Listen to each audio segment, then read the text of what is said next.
La formule de politesse la plus passe-partout. Et pourtant, cordialement et ses infâmes abréviations, CDT, CDLMT, ou bien cordialement, et même très cordialement, devenue une convenance en entreprise parce que tout simplement la plus courte et la plus pratique. Et pourtant, connaître le sens des mots qu'on utilise, surtout dans un rapport censé être professionnel, est primordial. Savais-tu que, étymologiquement, cordialement fait référence au cœur? Ça signifie littéralement avec le cœur, de tout cœur, du fond du cœur, chaleureusement, amicalement.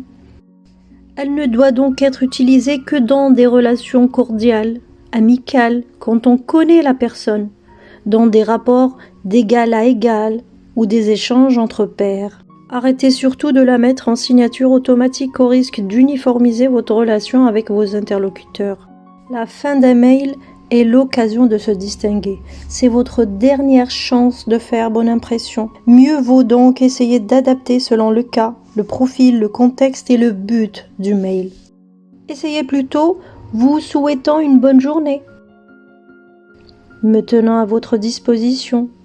Salutations distinguées, qui témoigne d'un grand respect envers son interlocuteur. L'utiliser de préférence avec une personne de niveau hiérarchique plus élevé. Respectueusement, aussi avec des personnes de niveau supérieur, ou pour témoigner d'une bonne intention. Haute considération, dans un rapport plutôt distant, entre clients, partenaires. Moi, ma préférée, c'est tout simplement respect, mon plus profond respect, ou mon respect le plus sincère. N'oublie pas que cordialement fait référence au cœur. Tu n'as sans doute pas envie de l'utiliser, surtout quand tu n'aspires pas à une grande affinité avec ton interlocuteur. Allez, cordialement, et abonne-toi.